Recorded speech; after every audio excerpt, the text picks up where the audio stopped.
Hey everyone, hope you're doing well.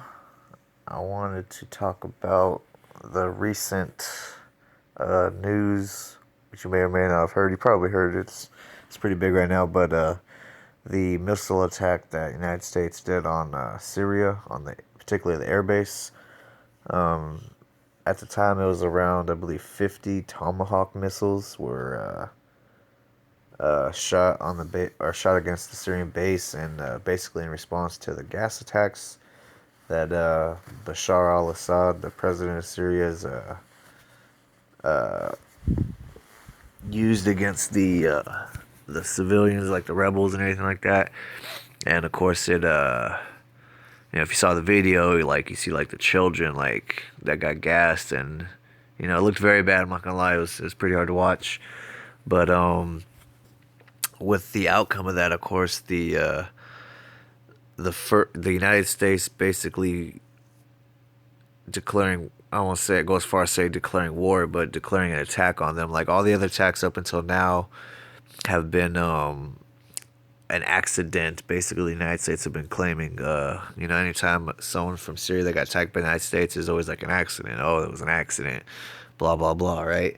Well, this was a direct attack, so there is no there's no hiding behind that accident scapegoat anymore. So what it means, of course, is defense stocks took some notice today. My defense stock ETF went up a little bit.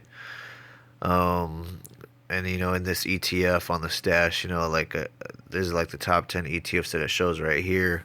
But they all kind of took a little bit of a jump today. So if you look at them individually, go to Robinhood. You have, say, Lockheed Martin. Showed on a 1 week. You see this jump right here that just happened. In response to that, you have, Lockheed Martin is known for making jets, fighter jets. And then you have Raytheon, which jumped right here, which is making missiles. You have General Dynamics, which is like the engines and the tanks, had a jump up right here. And then you have, see, Boeing making airplanes. They didn't have anything. That's good. Their domestic sales probably kept it at bay. Let's see if there's any other ones in this one. Northrop. Let's see if Northrop made any money today off of this news.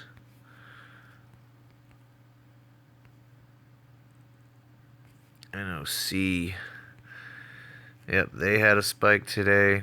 So, like a few defense stocks basically reacting to this. Of course, now, if this is what I think it is, it's a lot similar to the 9/11 attacks, where the United States wanted to go to war in the Middle East, but really didn't have the catalyst to do so. Then, of course, 9/11 happened, and then, the whole weapons of mass destruction, which was enough to get United States people afraid and basically wanting to go to war. And then, trillions of dollars of later, or trillions of dollars spent later, 15 years later, several interventions in different Middle Eastern countries and parts of Africa later. We're still at war.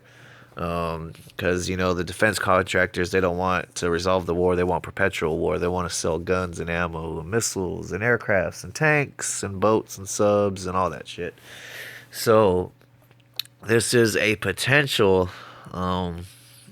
basically next stage for defense contractors. They're back in business, you could say. Now this could be a one-off. Could just be you can't do the gas attacks, even though it's been done in the past, and even though Bashar al-Assad said he doesn't have chemical weapons, and then later on he's like, okay, I'll turn in my chemical weapons, and now there's still being attacks with chemical weapons, and chemical weapons are banned. So this whole political kind of climate that it's in, the back and forth of it. But at the end of the day, that was a major major move on the current administration, on Trump's administration, to attack the base like that. That's a clear sign. Where Obama was like less of an interventionist on these topics. Of course, there was still like all the droning and the other things that he did behind the scenes that most people don't really know about or much less care. Trump's way more forward about it. So there's definitely a play as far as the defense stocks go. I don't know further down the road. Like I said, if this is just a one-off, the momentum from these could die down. But this is one of the reasons why I bought into this ETF, because I knew this administration would want to basically go at 3 or 4 different countries, mainly China as far as economics, which is I'm going to get into in a little bit later in this video. Russia, North Korea, and Syria. There's kind of like the few countries that there's always a lot of talk on in the campaign trail, and all of it kind of comes back to defense stocks, which is kind of ironic because it's really more offense, because that's all we do is offense. We don't really do defense. So, but if this continues on, of course, these stocks are just going to continue to benefit. Now, obviously, it's all bad. Loss of life. It's a controversial stock and ETF to get into, but I mean, ultimately understand what you're getting into, and then when you do see stuff like this on the news, you're going to be profiting from it, which I currently am, which I'm both torn about, but at the end of the day, this is all about finance and making money. So that's why I put these videos out, so you guys kind of get these opinions and ideas and decide if you want to go this route as well, but also understand what goes in with it. Now, the other thing I want to talk about is the General Secretary Xi Jinping from China. They're meeting, or Trump meeting with at his resort in Mar-a-Lago yesterday and today. One of the things with that is China is seen as the other large economic power, or I should say global economic power in the game. And Trump had a lot of campaign rhetoric about China does currency manipulation, China steals jobs, China does this, China does that. A lot of hate that was being talked about during the campaign. But of course, during the meetings, you have to act a certain way. You want to make good deals. A lot of business, though, what is lost to foreign markets, and that's one of the reasons why Trump backed out of NAFTA or the TPP. Because Americans are losing jobs. They can't compete when it comes to prices in other foreign countries, when some countries like take advantage of slave labor or child labor or cheap labor, and United States companies they see that as opportunity to grow their wealth without paying a lot of money for employees. Because at the end of the day, it doesn't matter what business you're in, the most expensive thing an owner ever pays for is his employee. You got to pay the hourly rate. You got to pay for any injuries, health costs, anything like that. So and I mean, I do stress if, Trump makes a good deal with Xi Jinping, which I doubt is going to happen. But, that's going to affect trade. It's going to affect jobs. It's going to affect, a whole lot of things. Like I said, China's a big player in the game. And there's this whole kind of rhetoric about him where over in China, like a lot of what this guy says, is, in front of the camera, he'll say certain things, but behind the scenes, he'll do other things, which I mean, like, let's be honest, that's a politician. That's what they do. Parts of it that concern me is because China is not a democratic country like the United States is, where, like, everyone in the United States gets to vote. Over in China, they have like kind of like the upper elite class do the voting and elect people, where normal everyday Chinese citizens don't really have any or don't have any say or any ability to cast a vote, and they're kind of having their own protests and everything over there about that. But currently, who's in power is who's in power. I don't see that changing for a while. So whatever deal Trump strikes with China is going to definitely be either detrimental or successful to America's economics future output. So I'm assuming since a lot of what we get from China is like clothes, shoes, electronics, machine parts, cell phone, like Apple has big business over there, Starbucks I believe has or is trying to get in over there. There's a lot of companies that look at China as like that big emerging market for opportunity.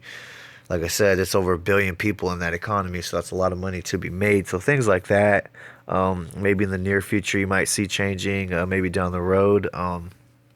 These current investments, I don't see much, uh, or these ETFs having much benefit from it. But I mean, I could be wrong. I don't know. I have to see how it plays out.